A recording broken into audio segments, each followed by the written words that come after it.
Ayan, hello po. Magandang umaga, magandang gabi, no? Kung nasang panig tayo ng mundo, ayan. Sana po ay naging mas maayos kayo ngayon. Martes, no? Happy Tuesday po sa lahat. Ayan.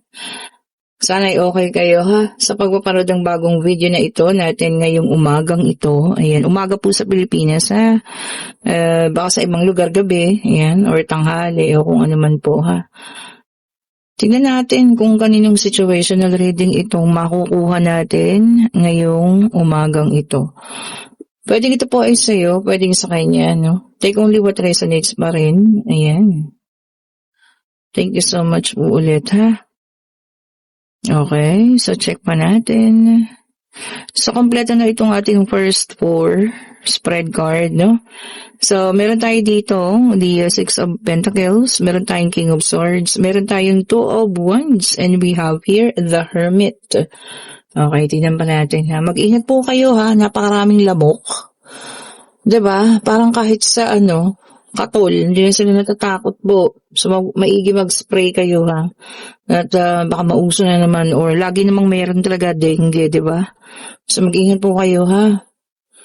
Kagat ng lamok, ayan. At sari-sari pong sakit, ang meron ngayong panahon dahil sa pagbabago ng panahon. Maraming sinisipon, Dahil minsan may pag-ulan-ulan. Ngayon nga, natigil na naman. Mainit na naman po ang maghapon, di ba?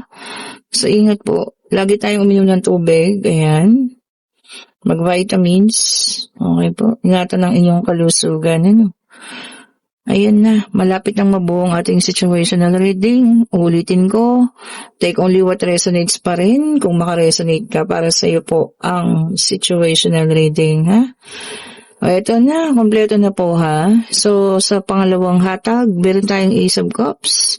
We have here the Page of Pentacles. Meron tayo ritong Five of Swords. And we have here the Three of Pentacles. Okay po. O, ayan. Alam niyo bang merong pinagpilian dito, no? Obviously naman, ikaw yung hindi napili. Dalawang beses pa nga, Pero you choose also your own path. Meron ka ng sarili, no? Na ginagalawan sa ngayon. May pananahimik. May sarili ng pag-uumpisa. Ayan. At marami ngayong achievements sa buhay, Ang problema rito, yung person na, alam mo yan, nais umalis sa'yo. Ayan, yung namili ba? Gusto na rin umalis doon sa sitwasyon na kanilalagyan niya ngayon. Okay po. Kung nandoon siya sa third party, gusto niya nang umalis. Kaso, ang problema rito, 'di ba, hindi siya makaalis. Kasi, bakit? Dahil po siya alam mo, ano na siya kay Bakekang, no? Or kung lalaki si Bakekong, ayan. Kumbaga, hindi na siya makaalis. Naipit na siya sa sitwasyon. O, diba? Pakiramdam niya talunan. Ayan na. Five of Swords is here. Okay? Kasi yung pananahimik mo, lalo siya nagiging curious sa'yo. Nakikita niya, sa pananahimik mo, mas nagiging maayos ka. Mas nagiging maayos yung buhay mo. Nagkaroon ng direksyon. Inayos mo pati financial mo. So ngayon, pakiramdam niya na mali na naging desisyon niya. Kahit naman siya nagkamali, diba, nakapag-desisyon na siya, Meron na kayong pag-uusap dyan. At alam mo yun, you keep your silence, sabi ko nga, nanahimik. Diba? Ngayon, kahit gusto niyang umalis, hindi na siya makaalis kay Bakekang kasi para na siyang natrap. Okay po. Siguro, 'di ba, every month pakiramdam ni Bakekang buntis siya. So, 'di ba, parang yun yung panakot para hindi makaalis yung tao.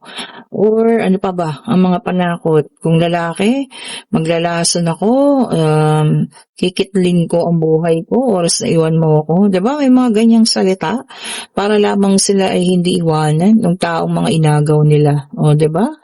Well, ano man, kung ano man yung sitwasyon niya ngayon, siguro kailangan iwanan mo na sila, 'di ba? Kasi toxic na yung ganun. Especially, kung yung isa na ng agaw lang, gumagawa pa ng mga ganyan drama, or 'di ba? So, hindi na sila kailangan pang pansinin, hayaan na lang po, 'di ba? And we have here the Two of Wands and choices. O, pumili ka. Tama. At alam mo yun, napagtanto mo na tama yung pinili mong daan. Oh, 'di ba? Kasi kahit gusto mong ipaglaban nun ang person na yun, pero siya mismo ang ayaw lumaban eh. Kasi hulog na hulog siya nun sa maling tao. O ngayon nagkaroon ng realization, o di siya yung ngayon, nakakulong sa sitwasyon. O, 'di ba? And ikaw, ito naman, o 'di ba? We have here the Nine of Wands. Kahit sugatan. O, 'di ba? Nagkaroon ng maraming problema pero nakabangon. Oh, nakatayo, 'di ba? Kahit benda-benda 'yan, ibig sabihin lumaban, talagang inayos, no? Yung mga bagay na nawala, yung mga bagay na kailangan gawin, 'di ba? Inayos talaga. And we have here the Chariot na may dalang number 7. Ayan, victory. Ayan, sabi niya. Overcoming lahat ng mga no, hindi magagandang pangyayari. Ayan. Talagang na-overcome mo na. So, siguro yun na rin yung karma niya ngayon, 'di ba? Hindi niya akalain na makukulong siya sa sitwasyong iyon. Hindi kagaya nung iniwan kanya mabilis na mabilis lang, 'di ba? Hindi ka na nagsalita, talagang naging silent ka lang. Talagang alam mo yun, tinanggap mo ng buong buo. So, we also have here the King of Cups. Napaka-emotional siya ngayon. Oh, 'di ba? Alam mo yun, nandoon ka na sa point na talagang gustong-gusto mong umalis pero hindi ka makalakad, hindi ka alam mo yun, makalayo man lang dahil hawak na hawak ka, 'di ba? Yun ang mahirap, 'di ba? And we also have here the Seven of Pentacles. Ayan. Sabi niya rito, no, growing, lumalago, no? Ang lahat ng mga pinag-aralan mo, lahat ng mga in-invest mo, kung may investment man. So, ibig sabihin, lumalago po yan, lumalaki, o, 'di ba? O, ayan ha. So, ibig sabihin, umaayos, kung ano man po ito, no? Kabuhayan, ayan, kung ano man, o, 'di ba? So, ayan, congratulations po, ha? And we also have here the King of Pentacles. Ayan. Sabi niya dito, no, matured. O, 'di ba? Ibig sabihin, nag-matured ka. Ikaw mismo, no? Talagang, alam mo yun, nandun ka sa sitwasyon ngayon na talagang pinag-iisipan muna lahat ng bagay. O, 'di ba? Siya kasi, pabigla-biglang desisyon. O, 'di ba? Hindi niya pinag-isipan, lumayas. O, ngayon, nakita niya kung ano yung iniwan niya, ginto pala. O, at siya po ay natanso naman doon sa sinamahan niya. O, 'di ba? 'Di ba naman? And we also have here the Lovers. Ayan, takpan ko lang yun ha, yung mga censored dyan. May dalang number 6. Oh, sabi niya rito, no, major choices or talagang pagpili. 'Di ba? Yun ang pagkakamali niya. Kasi pumili siya ng hindi nag-iisip at panandalian lamang. O, 'di ba?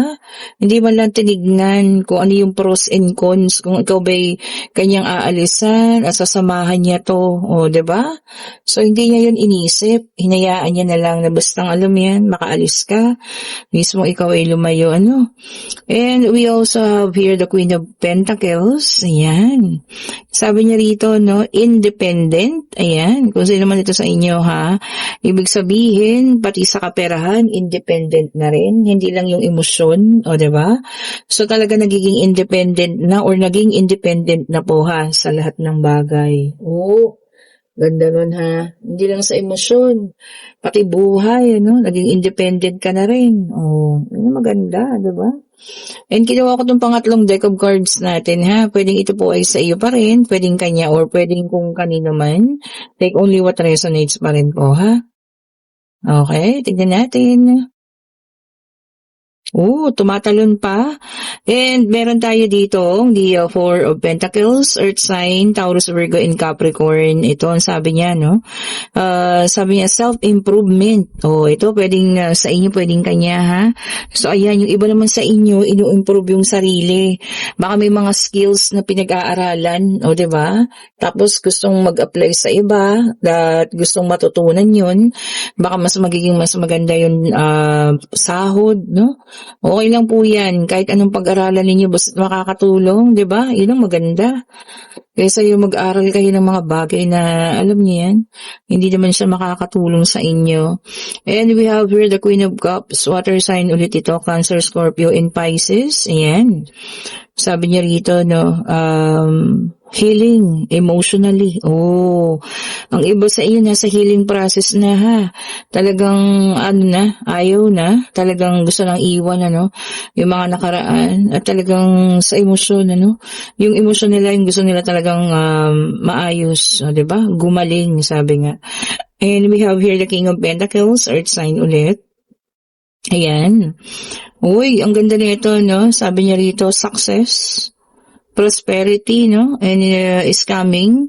So, huwag mong bitawan yun, ha? So, pagka na-achieve mo na at nandoon ka na, huwag mo pong bibitawan yun. Kasi, ayan na eh, paparating na, di ba? Okay, so tingnan pa natin. I-check pa natin. Ang ganda ng pag-shuffle ng baraha ngayon. Oo, ang dami naman. O, sige, wag natin pigilan ha. Ito muna yung nasa ibabaw. And we have here the Seven of Pentacles, Earth sign, Taurus, Virgo, and Capricorn. Naka-reverse. Ayan. Oh, naku, yung iba sa inyo ha, magkakaroon ng work without pay. Naku, over TY. OTY, 'di ba? Mga walang bayad na paghahanap buhay. Wag naman. Sana i-compensate nila kayo, no? Yung sakto talaga sa mga pinagtrabahuan ninyo. Tignan-tignan niyo po, ha? Check niyo lagi yung mga payslip. And we have here the star, air signs. Ano na ba mga lumabas? Meron tayong earth, water, tapos earth ulit, earth, and then air. So, si fire sign na lang yung kulang, Naka-reverse ang ating the star. Ayan. Yung iba sa inyo ha, nagkakaroon ng insecurity. Ay, bakit? Na-insecure sa mga bagay-bagay. Pwedeng tao rin yan, na nai-insecure tayo. Wag naman. May kanya-kanya kayong kakayahan, diba? So, wag tayong ma-insecure ha. Okay po. And we have here the Three of Swords, air sign, Gemini, Libra, and Aquarius. Naku po, ito. Sabi niya dito, loss, may mawawalan sa inyo ha. Pwedeng ito po ay kaperahan. Ayan, bagay. So, ingatan ang mga gamit, no? Ayan, baka kayo manakawan. So, ingat po ha. I-secure ang mga gamit ninyo kahit nasa ang lugar kayo, no? Pati bahay, ayan. Sarado lagi ang pinto. Ayan, hindi nyo alam kung sino yung mga papasok-pasok dyan. And we have here the Chariot, water sign naman ito. Ayan. And sabi niya dito, a journey. Yung iba sa inyo may paglalakbay ngayong gagawing araw, ha? Ayan, travel plans ba ito or talagang merong pupuntahan lang? Ayan, ano't ano man, mag-ingat po ha sa iyong journey today. Oh, 'di ba? Sige, check pa natin kung ano pa yung lalabas. Okay po. Ayun na, bumaliktad pa. Oh. And para sa final card, meron tayong Page of Pentacles, Taurus, Virgo, and Capricorn, Earth sign ulit. Ayan ha. So, yung iba sa inyo, meron panibagong financial opportunity. Pwedeng ito po ay meron kayong sideline. Ayan. Pwede rin kayo po ay merong, alam niyo yun, incentive, no?